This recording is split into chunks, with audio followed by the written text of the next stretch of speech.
You are listening to the Overwatch League Network, the podcast with Deadeye on all the Overwatch League news and information. The show with Tactical Visor on the statistics and analysis. Here are your hosts, Totally Drunk, Spider, and Slambo.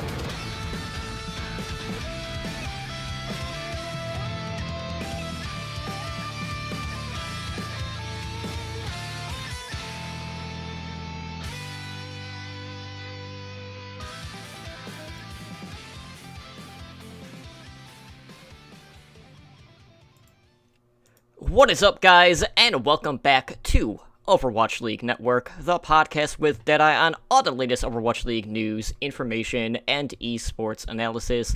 I am your host, Totally Drunk, and tonight on episode 57, we are going to go around the league discussing the latest Overwatch League news. We'll share the latest news out of the Hangzhou Spark, and preview Contenders Korea Season 3 as that is set to get underway here this weekend. But before we can get into the news and introduce you to my co-host, I just want to take a moment to thank everyone who is hanging out with us for our live show tonight on Twitch, and of course thank all of our repeat listeners out there. As you can see, I have someone here with me tonight to help break everything down. My soulmate, Slambo, is in the middle of baby watch, so he is out for the night, but making his return after taking the week off is our YouTube wizard extraordinaire, the man who is probably still frantically trying to get some more Ashe footage on live. Spider, welcome back, brother. How are you doing tonight? Doing good, man. And you're absolutely right. They sprung Ashe on me a lot quicker than what I expected, so I didn't have everything nailed down. I do still have a video planned for her. It's going to be a little different, a little more comprehensive than the previous videos, just because she isn't on live, and by now most people kind of know what she can do and what she can't do. And you know, I kind of want to gear people up for when she hits comp, probably in about another week. So we'll see how it goes, but I'm just excited to be back. I took a week off. You know, last week was pretty hectic. We homeschool our daughter, so we had the review for that last Monday, and then we had some other stuff going on. So it's just a bad day for me. So I'm glad to be back talking about Overwatch. You know, I streamed on Friday. You were there. It was a lot of fun playing What a Pain in the Ashe, because for some reason Blizzard wouldn't let me have Ashe Hole. But you know, Omnic Dick is fine for some reason. You know, streamer preference and all that. But I've been having a lot of fun with Ashe. I like her kid. I like how she plays, and I could definitely see her, you know, making her way into like my hit scan arsenal. But other than that, you know, it's been pretty quiet on the pro front, other than maybe like a Seagull video that has over 1 million views at this point. But in terms of like actual teams and stuff, we got a few brands, you know, a couple players. But you know, it's the off season. We're getting into the holidays. You know, we're gonna be a little slow on news, so you know, kind of kick back, take it a little slow, and enjoy the off season before the frantic push that will be January, when we're in like mad rush mode. So I can't wait to just, you know, kick back these next few weeks and talk about what news we do get. Yeah, and it's absolutely amazing just how much discussion has been going on amongst the community because of that Seagull video. And just a quick note in regards to our podcast network, on Wednesday for Heroes Never Die, that is going to be our main discussion, and we're going to hit a lot of different topics about the current state of Overwatch and, you know, kind of some of the aftermath that has happened, including some changes that just today or like yesterday had hit the PTR in regards to not only Brigitte but Doomfist. But that's for Wednesday tonight. It's all about the Overwatch League and a little bit of the Path to Pro scene. But first up, we gotta talk about the holidays, because, you know, they're right around the corner, and Black Friday deals have already hit the Blizzard Gear store. And from what I've heard, you've already fallen victim to the Black Friday sale on the Blizzard Gear store. So, with that being said, you can get merchandise up to 75% off from November 19th, and this goes through the end of the month. Of course, this is while supplies last, so if you guys are looking to get something in particular, make sure you order it earlier just in case they end up running out. But in regards to some of the Overwatch League specific stuff that you can get, they actually have the starter home jerseys down from $60 to $15.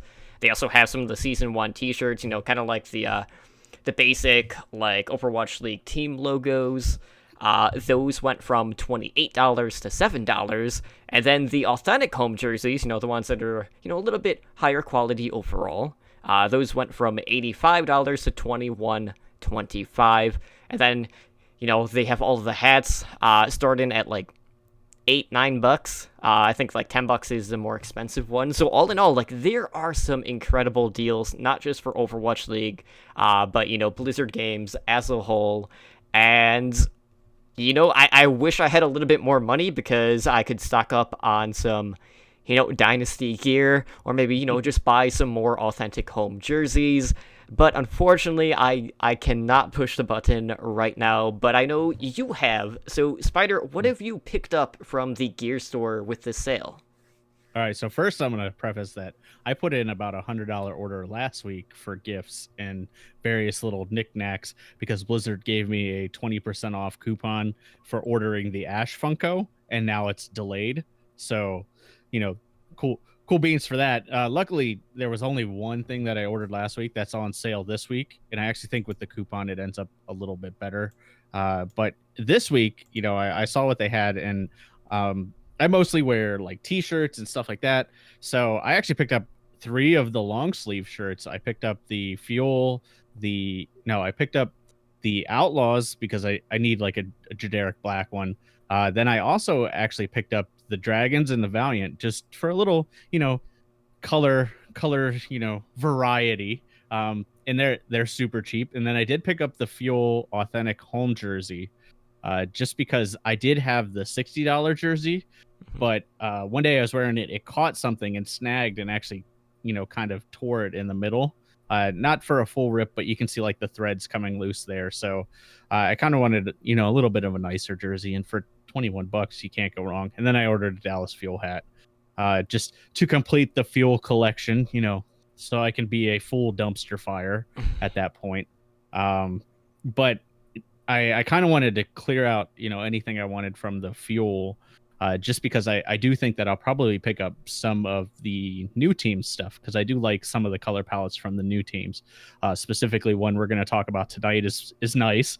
I also like, who was the blue, the blue, and was it the Hunters? I believe it. No, the Hunters were the yellow, right? The Charge were the blue ones. The Charge. Yeah, I liked that one. The 3 Chinese teams are gonna run together for the first couple of weeks until I distinguish them. But yeah, I liked the Charge with the blue and the darker colors. Mm-hmm. I wasn't a big fan of the Bumblebee look. I don't mind the skins in game, but I think it's going to be the same thing as the Mayhem. I don't think I'm going to buy any of the gear unless I lose more bets to Edinar. But yeah, I wanted to clear out, at least a little bit of the stuff. And, I tried to keep it under 60, and I think my total order ended up being like 64 after shipping, which isn't terrible when you consider that I basically got, 4 shirts and a hat. That's actually really good for licensed stuff. Absolutely. So, this is basically like kicking off just before a new free-to-play week that's going to be hidden here in tomorrow, actually. I think is when it actually starts. About 12, 14 hours.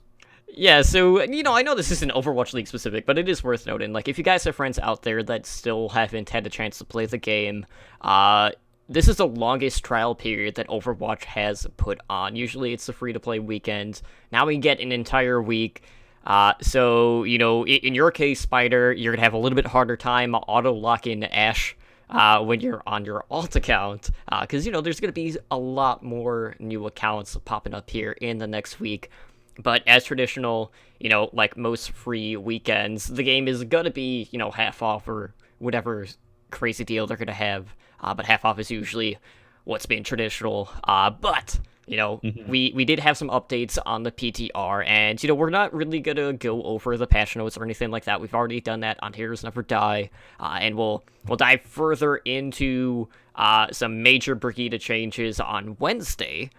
But something that did pop up on the PTR is Overwatch League specific in regards to cosmetics that we need to talk about. So, it all revolves around the skins. So players who've unlocked Overwatch League skins are going to basically be receiving free skins in the form of away skins. So if you've unlocked the home skin, you're going to have the away skin of that hero for that specific team. So for example, I'm a Dynasty fan, so I'll just use the Dynasty Diva. If I have the home version, now I'll have the away version for the Dynasty Diva. So before, basically how they had it was they had some of away skins that were only available if you would purchase the Overwatch League All Access Pass for Season 1. And these skins are primarily white, and then they have the team's main colors kind of as that secondary color. So all in all, this brings the total number of Overwatch League skins available in the game to 624. That's astronomical. Ooh. And, that's not even counting all of the new ones that are coming in with the 8 expansion teams. It's going to get crazy, but, for a while we were always curious about what's going to be happening with the away skins. Like, were they going to gate it behind tokens? And, with so many teams coming in, I'm glad that they're just going to make it tandem where if you have the home version, now you have both versions instead of having to shill out that extra cash or extra credits in the form of Overwatch League tokens, or, gating it behind the all-access pass. This is a smart move, and, all in all, like, I don't know how much I'll actually be using the away skins, because, to be honest, for me, like, the white skins don't really outdo most of the home versions of the skins. But, yeah. Every now and then, I might bring one out, or I might bring out, like, I'm trying to remember, like, what colors the secondary colors actually are. I do like the Valiant green color with the white, looks pretty good. But all in all, like, it's free stuff, and people love free, and it's just more to add to the collection. So I'm excited to see just how many skins total I'm going to have now for the Overwatch League moving forward. Yeah, you basically nailed it. With all the new teams coming in, there's going to be like a plethora of things you can buy with, your hard-earned or hard-bought Overwatch League tokens. And this kind of just adds value to that purchase. So if they keep them all, 100 coins per skin per character, and then the fact that you get 2 skins now, regardless of how you feel, just kind of adds perceived value to it.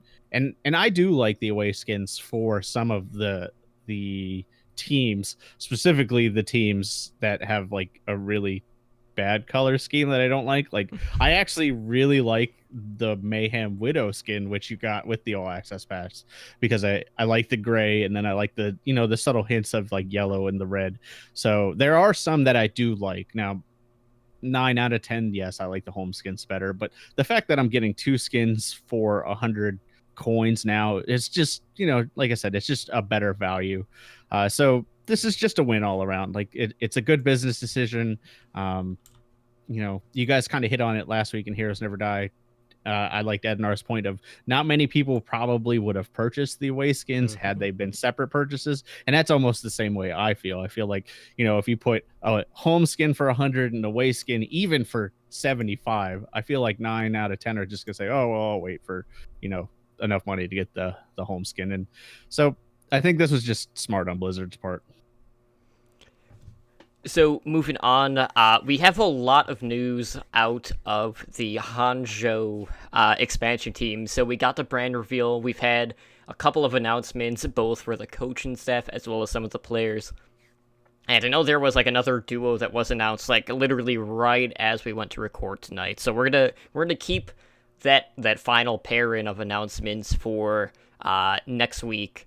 And we might even have more at this point. I'm not entirely sure. There's just been so many announcements the past week in regards to rosters, and a lot of that was just due to the start of Overwatch Contenders. So everything's just kind of blurring together right now for me. But let's talk about Hangzhou and their brand reveal that they did. So Hangzhou was the last of the Chinese expansion teams to reveal their brand, and it'll be known as the Hangzhou Spark.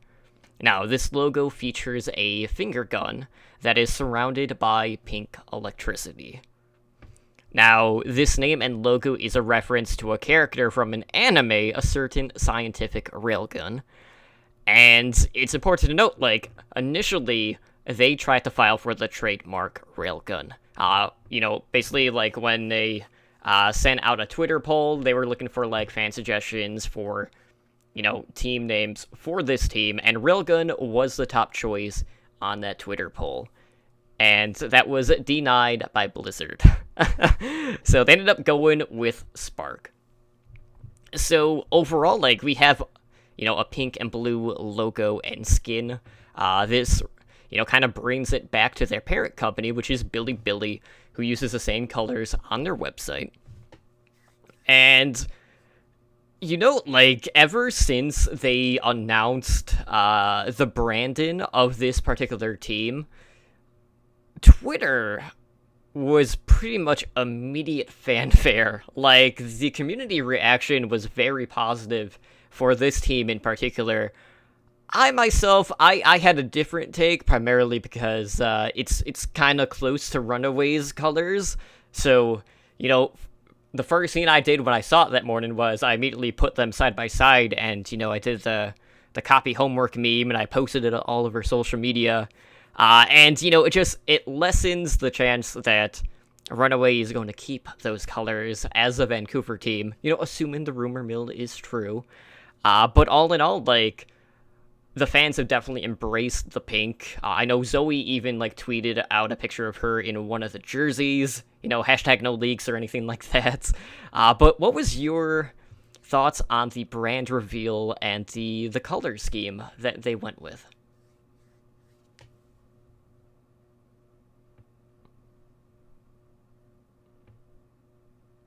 You're muted.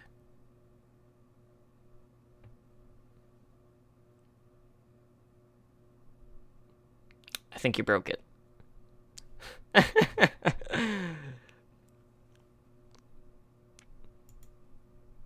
He'll get there eventually, guys, I promise.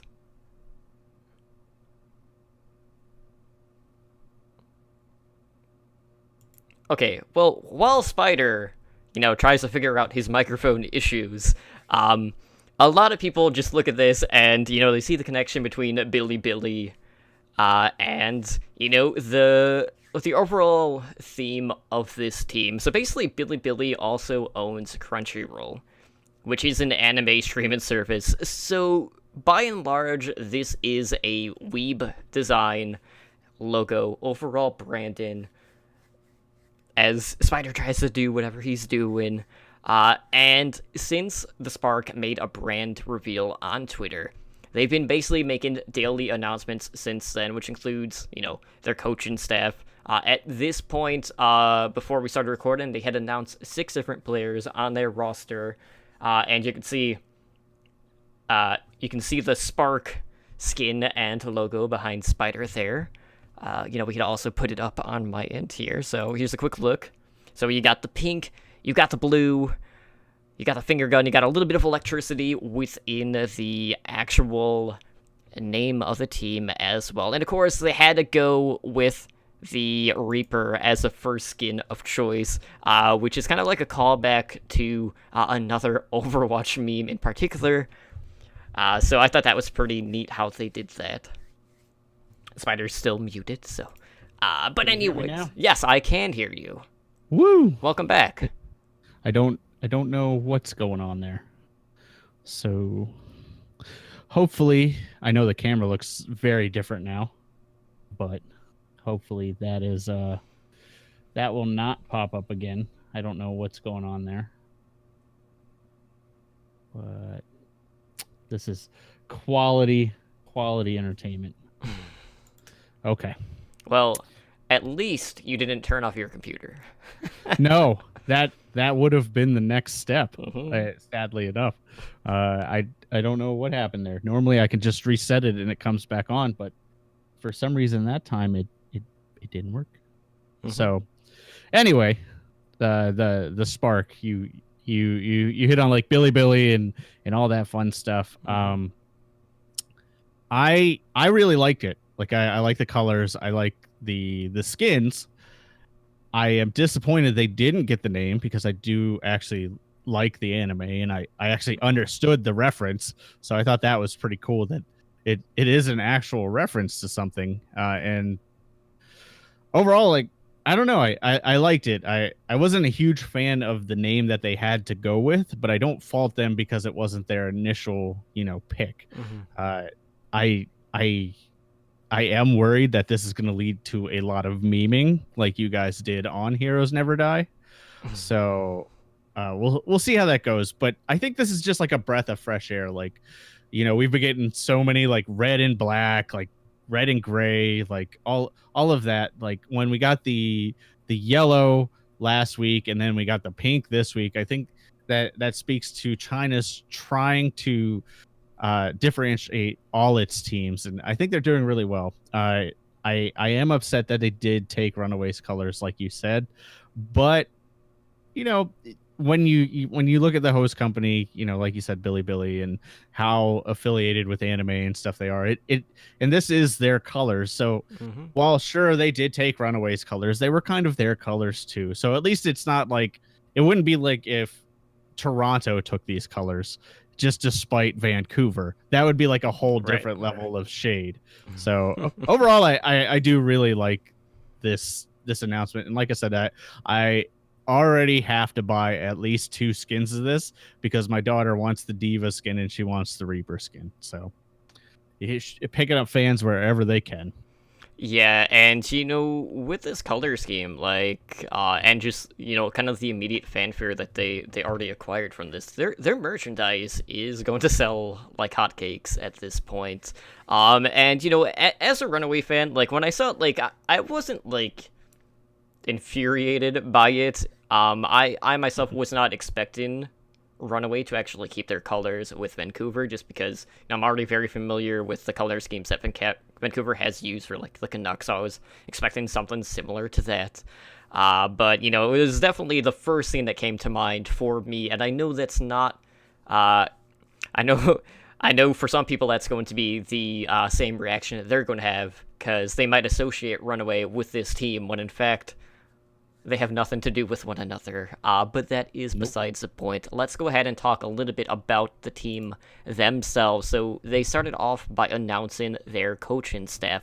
So for the Hangzhou Spark, we have 2 Korean coaches as well as 1 Chinese coach. The team's head coach is Mask, who was the formerly the head coach of X6 Gaming. So joining Mask, you have assistant coaches. I honestly don't know how to say this guy's name because it has a letter in his name. I'm assuming it's supposed to be like Supreme. Yeah. Because it's Sup 7 Eam. And that's confusing. So we'll use Supreme and Yin Don. So Supreme was a head coach of 7, another Overwatch Contenders Korean team. And Yin Don served as a head coach of LGD Gaming, which is, one of the Chinese teams that they happen to sign a player from. So all in all, you have X6 Gaming, who, they had a very clean Overwatch Contenders Korea. I think it was Season 1 that they won it. And then, they haven't quite hit that same peak that they had back then. And 7 is another one of those teams that kind of like went through the path to pro. They were really big in Open Division. They have done fairly well in Trials, but for the most part, they've kind of been middle of the road once they got to that main stage. And LGD,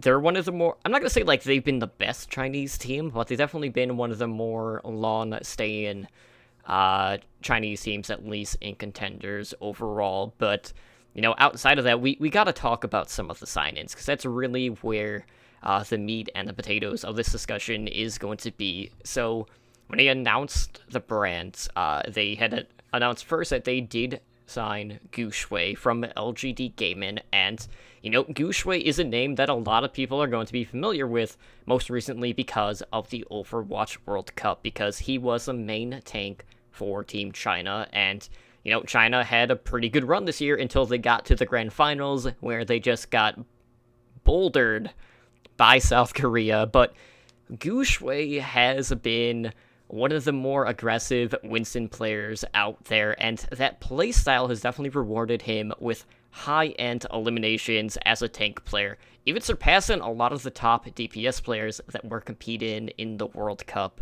And joining him on that main tank line, you have No Smite, who comes from X6 Gaming. Now, No Smite's been pretty consistent with X6, dating back to 2017, and he's definitely played a lot more Reinhardt than Gushue. So if the Spark are looking for like a more defensive type style, or if they're looking to have a better fit for the Reinhardt role, they'll probably go with No Smite overall. But No Smite also has this X factor to him in regards to his flexibility, because he's known to DPS as well. We've seen him compete with Doomfist, he's brought out the Hanzo, and, he's even played Junkrat here and there as well. But all in all, like, having Gushue as, like, the first announced member of this roster was a pretty big deal for me, just because, like, going back to, the World of Podcast panel, Gushue was the guy that I rallied behind. Like, everyone was talking about Team USA, like, who's going to be the stand-up performer? And I was just like, no, man, like, Gushue is just going to turn it up another level, and, he definitely performed well in the World Cup. But Spider, he's on basically a Korean roster at this point.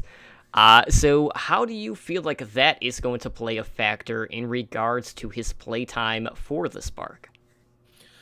I'm not super worried, but I am a little curious to see how things play out, especially when we get to one of the next signings, because they basically brought over the tank core of X6, which was No Smite and Rhea. So these two already have a history together. They already have played together. So I am curious to see what they opt to do, because Gushue can speak a little bit of Korean. I don't know how fluent he is, but he would be my starter. He could realistically be this season's Fisher easily. Like, he has that presence, that power to do it. And he has, somebody in his corner. Yindong was his coach previously, so it's not like, he was just put on this team as a name. And the Chinese representative for a Chinese team. So I could see him getting some playtime. But if I was a betting man based on previous experience, I would probably say No Smite and Rhea start, unless there's like some crazy level of synergy that he brings together with Rhea that we haven't seen, which is possible. I mean, he's very talented.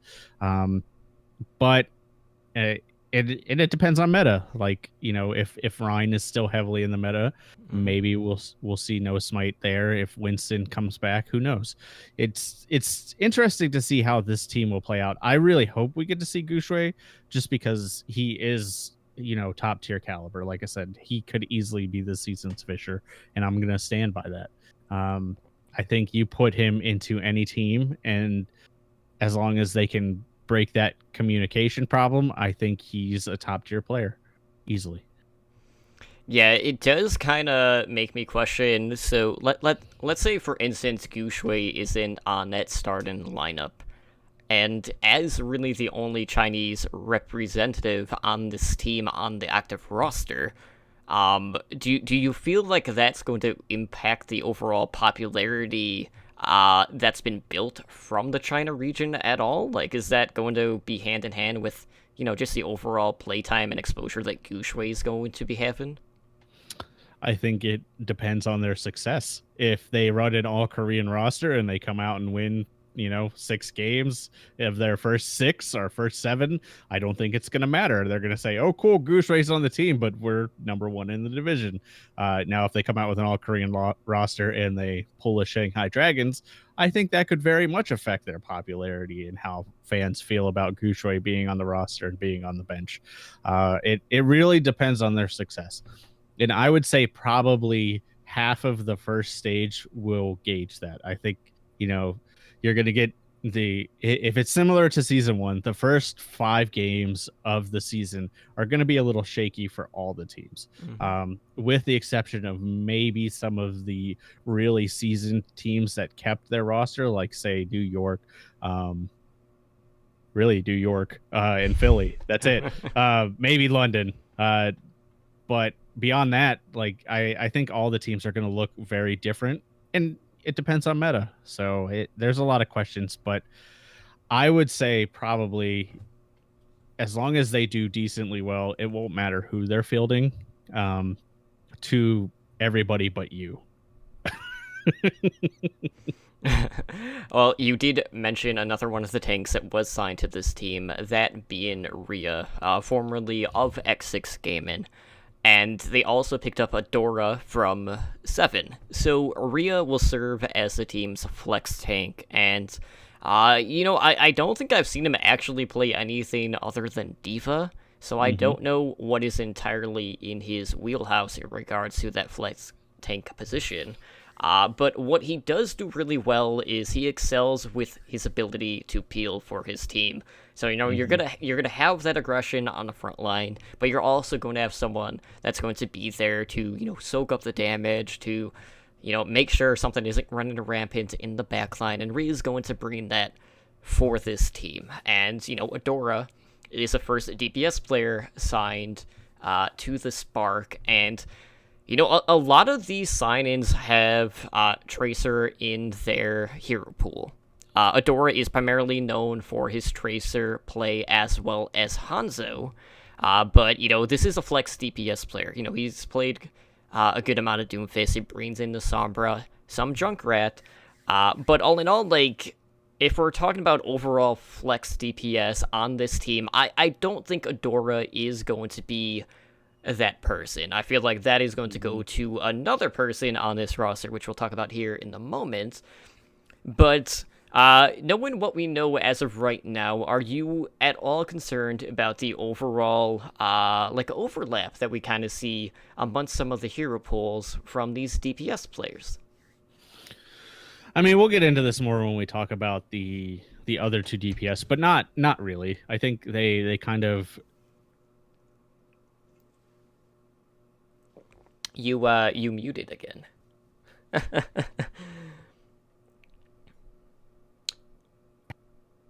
Oh, I heard it. Hello? There we go.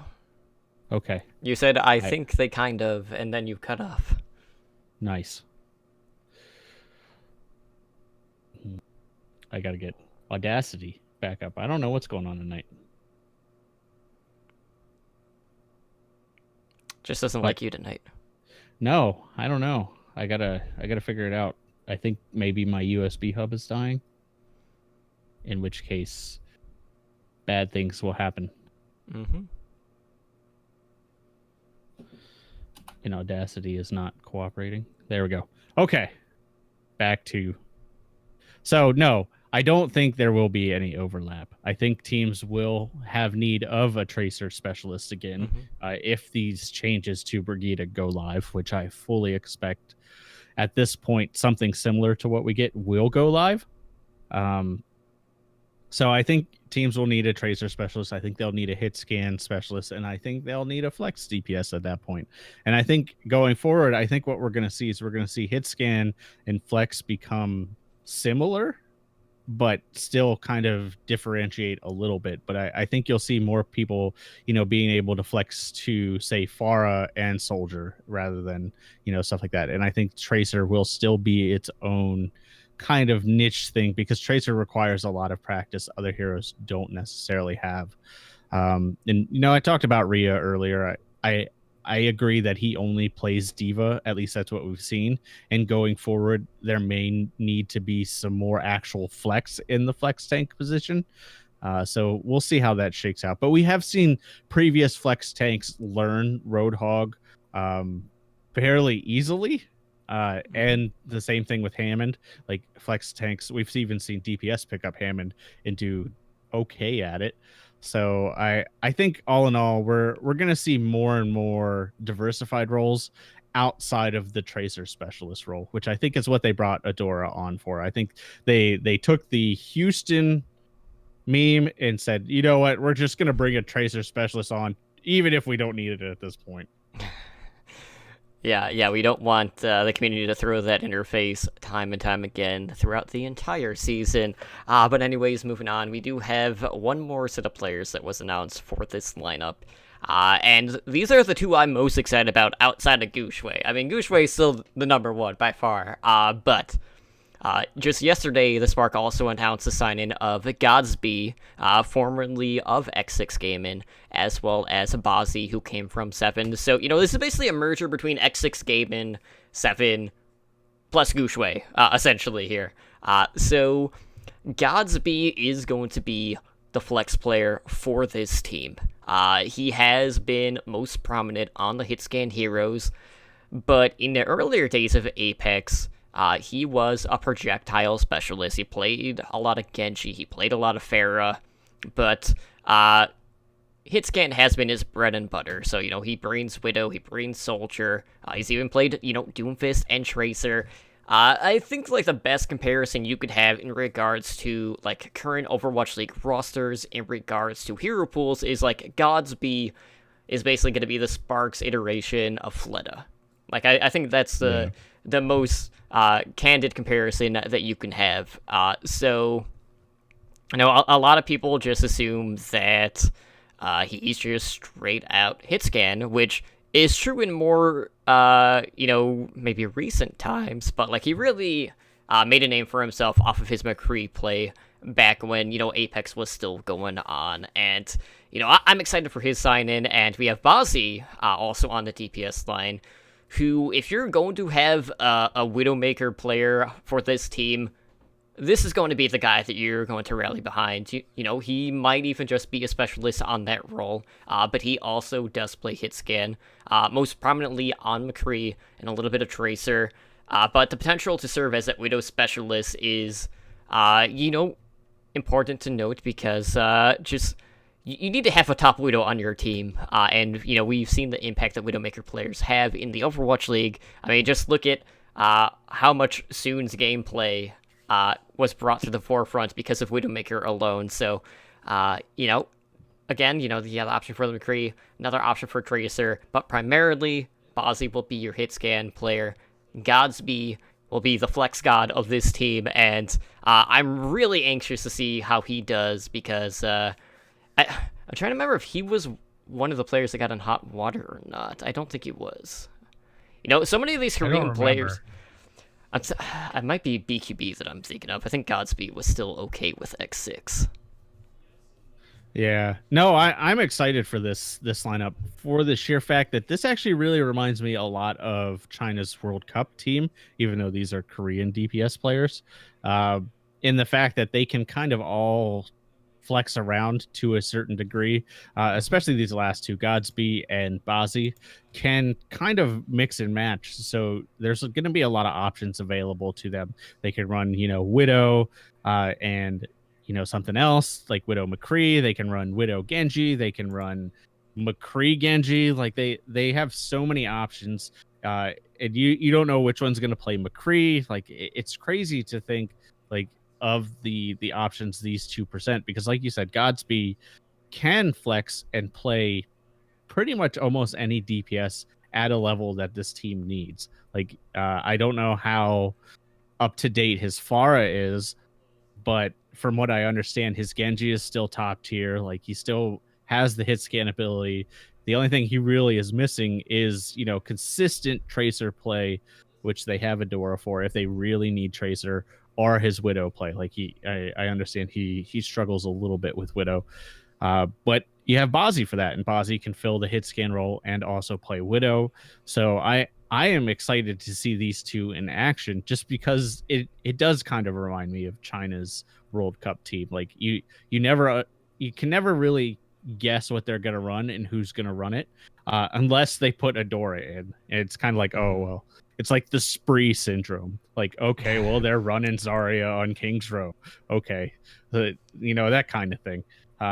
So I'm excited for this team as a whole. I think out of all the all the Chinese teams, because all teams are Korean now, if you didn't know. Except for Paris.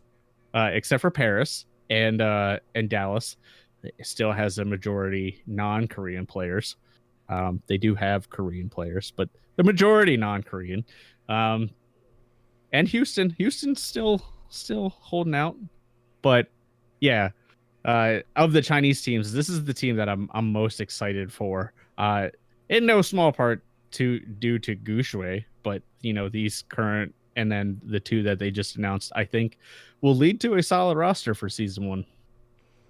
So, with that being said, obviously, we're still in that free agent period for, a sign-in window, and a lot of players have been signed out of Contenders Korea, which is definitely going to make a very interesting Season 3 of Contenders, and, we're going to focus on the Path to Pro in our main discussion for tonight, because we are planning on covering some Contenders Korea on this show, while we're still in the off-season lull period. So, this will kind of bring us back to the back cap. We'll cover Korea here. On Heroes Never Die, we'll be talking a little bit more about Contenders North America and Contenders Europe. But for now, let's talk a little bit about, Contenders Korea. So first up, Season 3 has kicked off in 3 different regions so far. We have Contenders China, Contenders Europe, as well as Contenders Australia. And then this weekend, we have 3 more regions that are going to kick off. You got South America, Pacific, which Kefri is going to be a part of, which is going to be interesting, as the only American on a Korean roster. I'm very curious to see how that's going to unfold. But Contenders Korea also begins this weekend on Friday. And then if you're wondering about North America, guys, don't worry, it's coming up soon. You just gotta wait until after the holidays. North America starts on November 27th. So, first up, we gotta talk about some of the changes that are coming with Season 3 of Contenders. You're gonna have the new iteration of Torbjorn with his rework, including the recent changes to Farah, McCree, Soldier, Orisa, Brigida, and, we got Busan added to the map pool. So, speaking of that map pool, we do know that for the control maps, we'll have Busan, Ilios, and Lijiang Tower. For hybrid maps, we'll have Hollywood and Numbani. With Assault, we have Hanamura and Horizon Lunar Colony. Escort being Dorado Route 66. And the tiebreaker will be held on Nepal. So, all in all, we got a pretty good mix in regards to the map pool. Is there any map in particular that you're anxious to see getting played again here in, the Path to Pro? Oh, I just can't wait to see Horizon Lunar Colony. I am on the edge of my Busan. I want to see how the pros play Busan, because I actually really like Busan. I like all 3 stages of it. And I think it reminds me a lot of Lijiang. All 3 stages lead to 3 very different play styles, and I think teams that can master those will be most successful on Busan. So I'm curious to see that. Plus, they're gonna highlight all the karaoke, so it's gonna be a lot of fun. But if I had to go with one of the old favorites, it's gonna be Dorado. I always like to see how teams change defense on Dorado, because it seems like every year, every new season, teams iterate on how they want to defend Dorado first, and then how they defend Dorado second. They change positioning, they change compositions.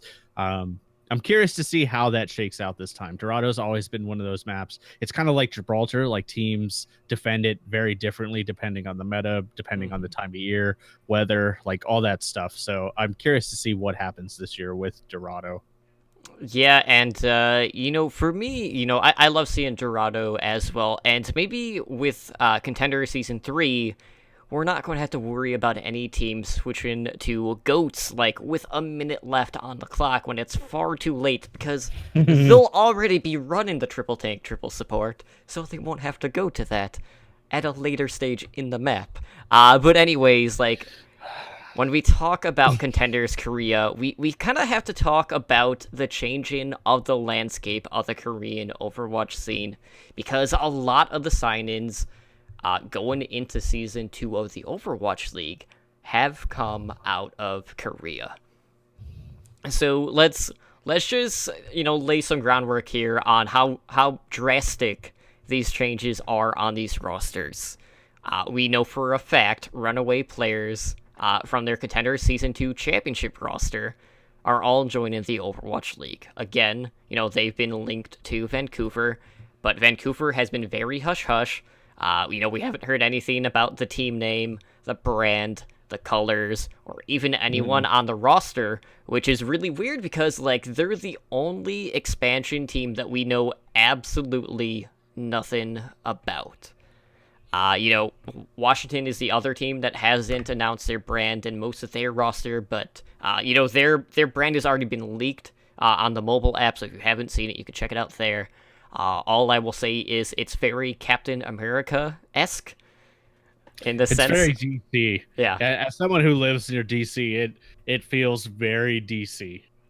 So once that brand is official, we'll definitely be talking about it. I just hope that we do get some shields made in regards to merchandise, because they kind of have to with the logo that they do have. But getting back to Contenders Korea, we have Kondu Panthera, who were last season's runner-ups in Contenders, and they themselves are also fielding an entirely new team after their roster was signed to multiple teams for Overwatch League Season 2.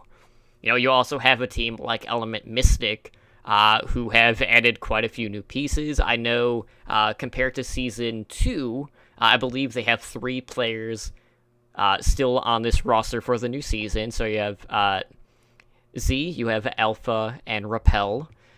You have, GC Busan Wave as one of the only teams that did not see any changes, so, that in itself might actually give them a huge advantage, knowing that they still have all of that cohesion, compared to a lot of these teams that are basically building from the ground up.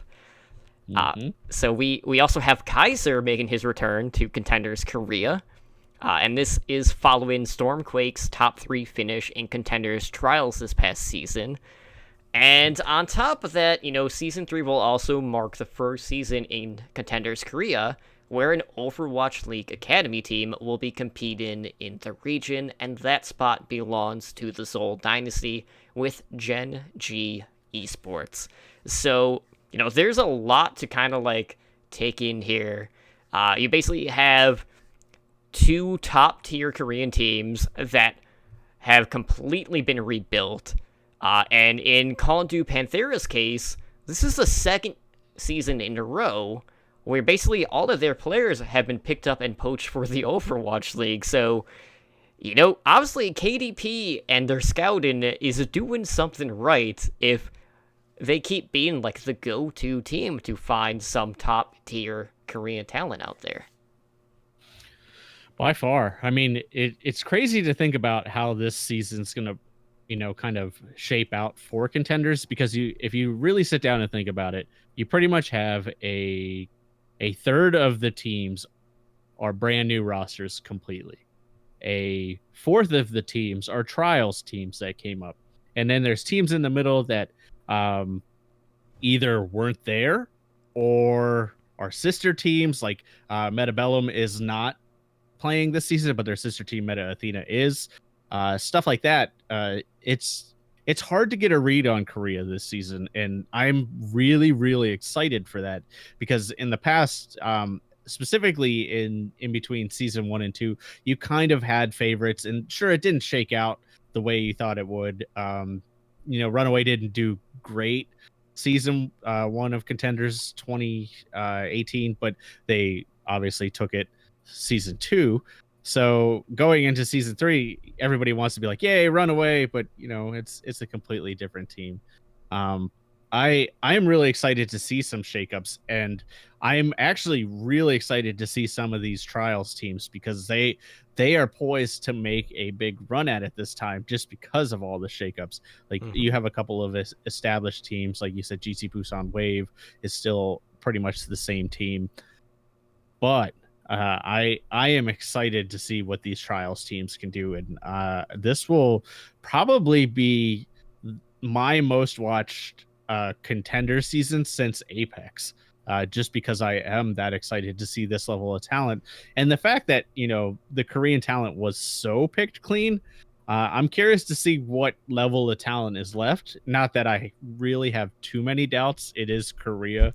Uh, so, Mhm. the all of these players, I don't want to say all of these players, but just like look at KDP.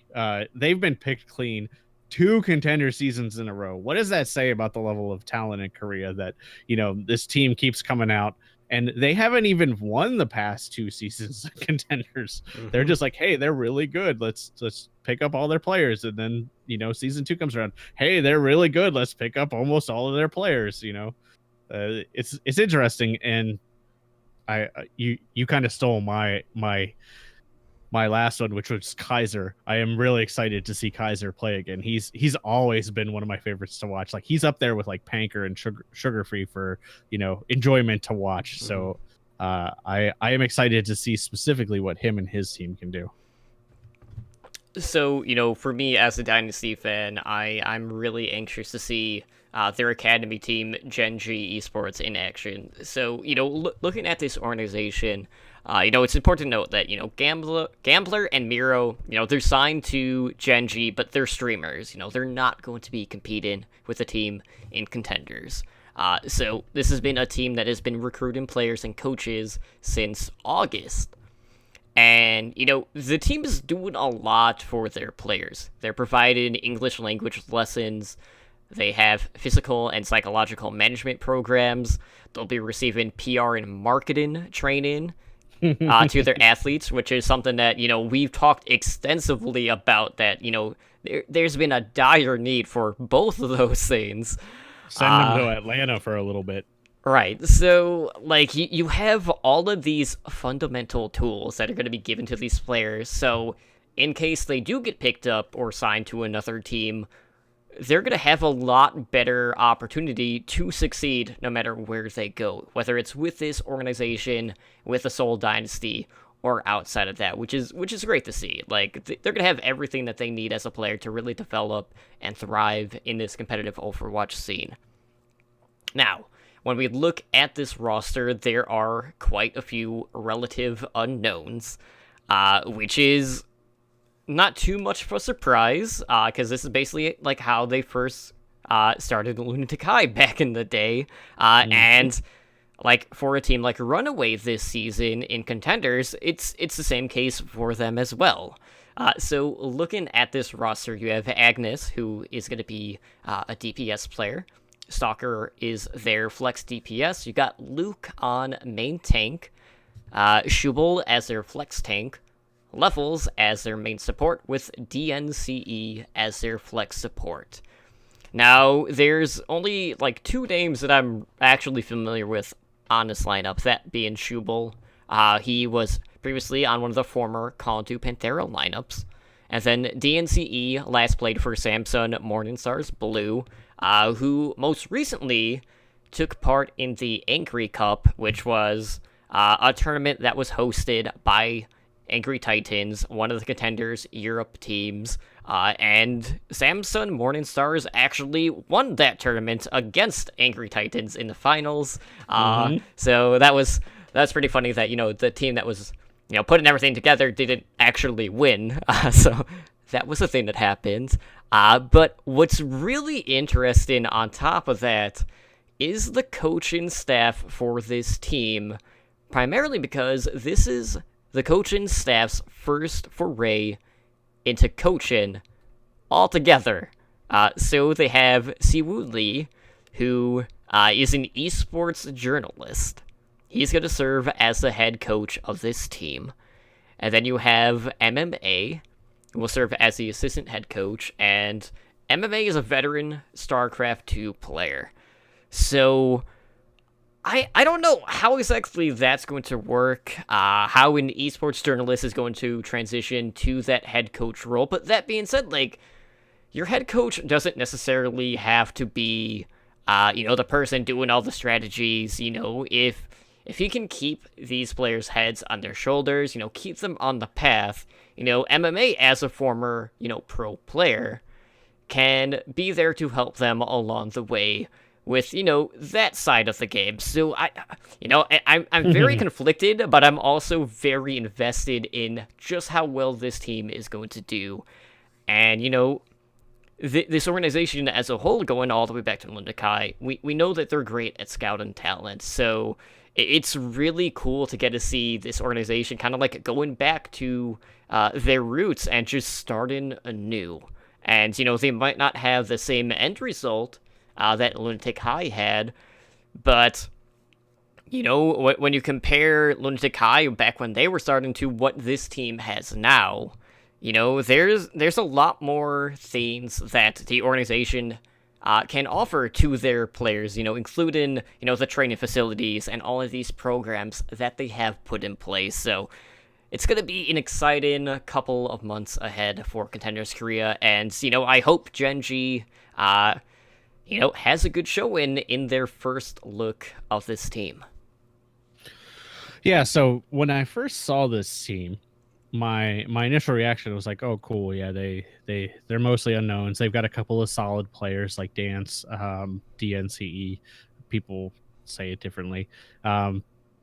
He's a very good flex support player. Shibu was a very solid player. So we'll see how they interact with this new roster. And like you said, Lunatic High, going back in the day, was very good about curating talent. Like they were very good about finding relative unknowns and then, cultivating them into strong Overwatch players. What really got me for this team was MMA. I followed StarCraft 2. I actually still follow StarCraft 2, not as much as I used to, but I followed it pretty heavily when it was, I'd say, in its peak into, now, which it's nowhere near its peak. But MMA was always like the father of StarCraft 2. Like he was one of the older pro players. He transitioned into previous StarCraft, but he was always looked up as almost a coach. Like he actually was a coach for Total Biscuit's team. He was a player and a coach for that team for quite a while.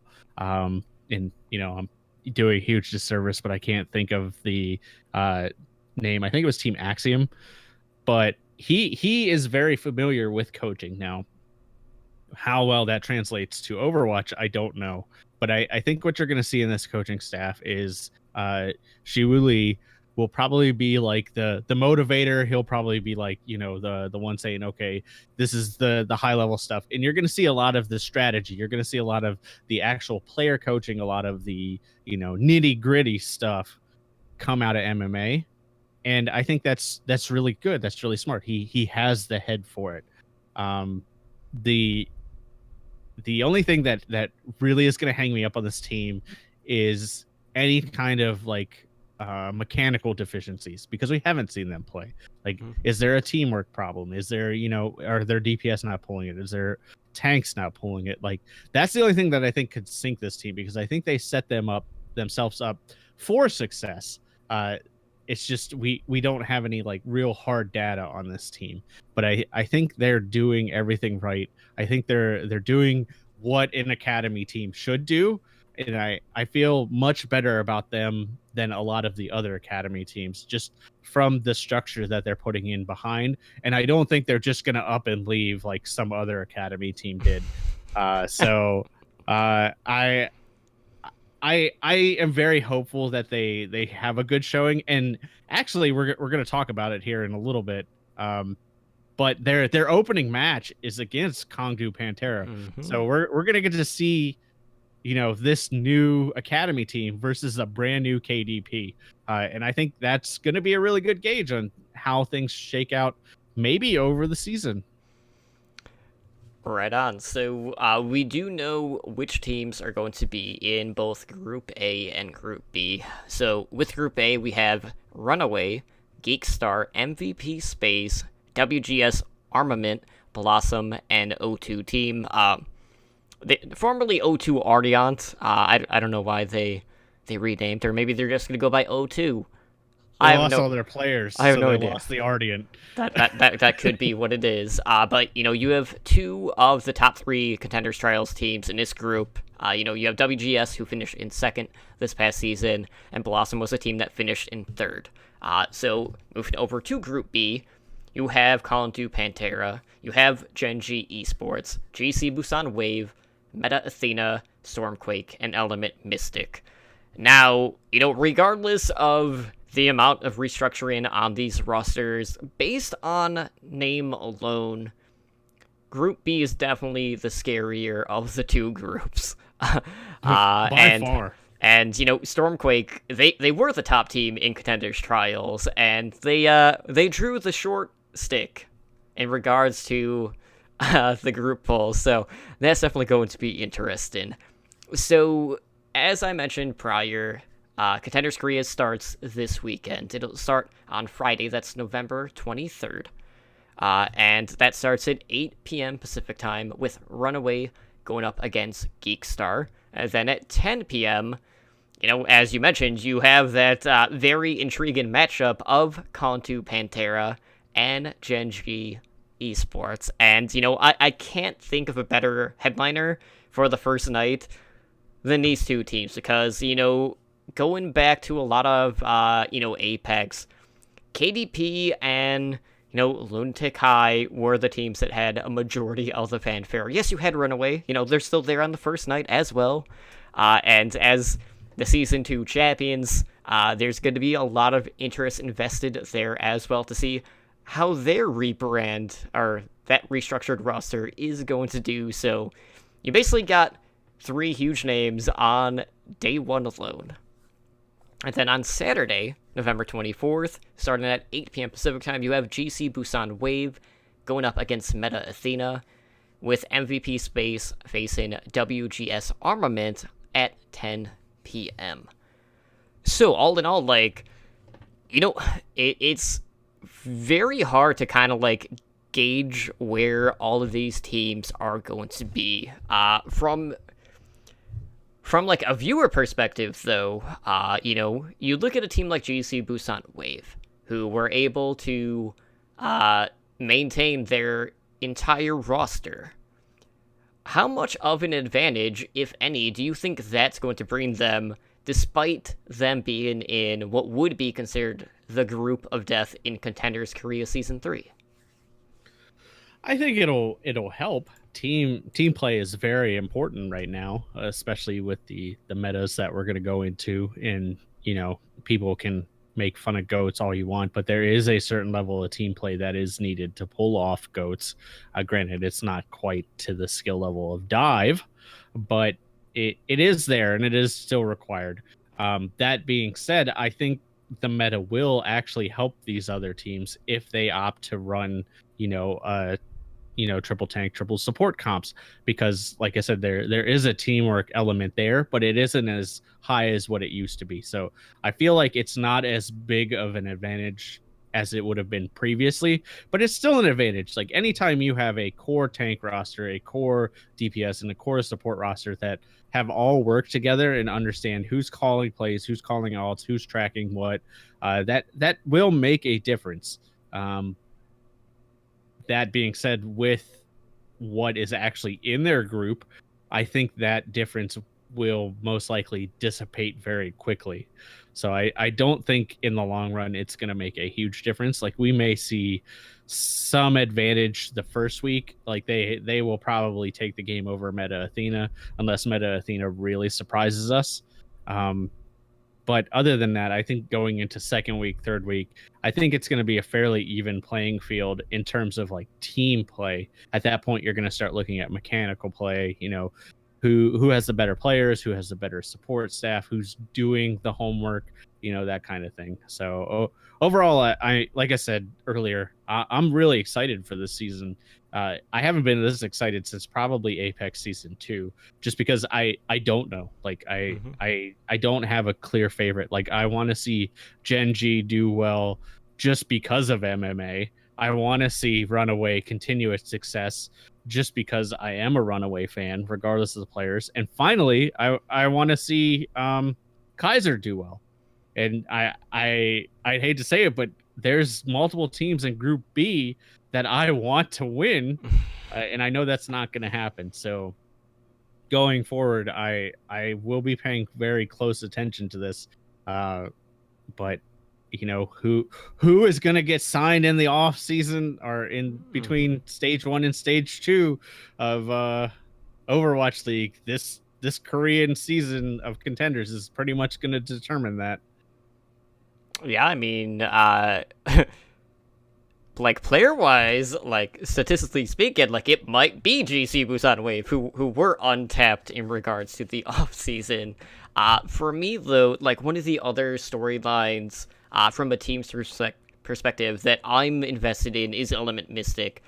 Primarily because, that very dominant front line that they did have in Season 2 has been poached and signed for the Overwatch League. So for me, like that's going to be the biggest question mark for Element Mystic going into this new season of contenders, because we've seen how important that front line in, dictating the pace of the game, how much space is being opened up for their DPS players to be able to pop off. Because if the front line doesn't show, then you could pretty much, snuff out the candle at that point. Like it's going to be lights out for EM. So I don't know. There's just so many things, and I'd love to like do a deeper dive into the teams, but with so much relative unknown, like we can't really do that. So Nope. I'm definitely going to be tuning in this weekend for all of these matches. We'll probably 100% for sure be at least analyzing KDP versus Gen G Esports, because you and I both feel like that's going to be the marquee match for this first week. But going forward, you can expect us to be touching up more on Contenders Korea. But for now, we are going to wait with bated breath for one of the more premier regions to kick off in the Path to Pro. But for now, don't forget, there's 3 other regions going on right now. There were matches on earlier today. You got 2 other regions outside of Korea also starting this weekend. There's going to be a lot of competitive Overwatch, and I know there's a lot of discussion about the overall state of Overwatch and even the state of the Tier 2 scene within Overwatch, but this will give you kind of an idea of what to expect moving forward in the new season of the Overwatch League. But you can still expect a lot of triple tank, triple support, unfortunately, which I know Ed and R isn't going to be too thrilled about when we were doing our analysis, especially for Contenders Europe. But, I'm heavily invested in the Korean scene, and, going into, Season 3 of the Overwatch League, I just want to know if, another 60% of the FA sign-ins are going to be out of Contenders Korea again, or whether or not the rest of the world is able is going to be able to, like, sneak in more sign-ins there, or maybe even balance out the scale, because it's still pretty one-sided in that regard overall. We'll see. I mean, like I said, I think this season of Contenders is going to heavily affect the in-between Stage 1 and Stage 2 of OWL. So hopefully next Monday I'll have a better picture of what we're actually working with. So with that being said, guys, we're going to call it here. We're going to close out the show. If you guys want to help us out, the best thing to do is to leave us a positive review over on iTunes. We're always looking for insight and ways to improve the show to make for a better listening experience.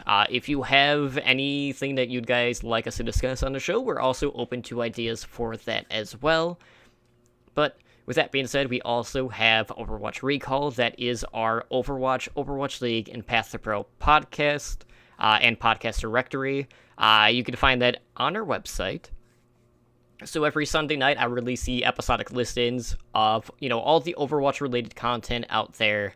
And I don't know if I'm going to get an episode out for that this week, but with how much news there's been collectively, I might just want to do like a 15-20 minute episode just to get everyone caught up to speed with all the brands and whatnot.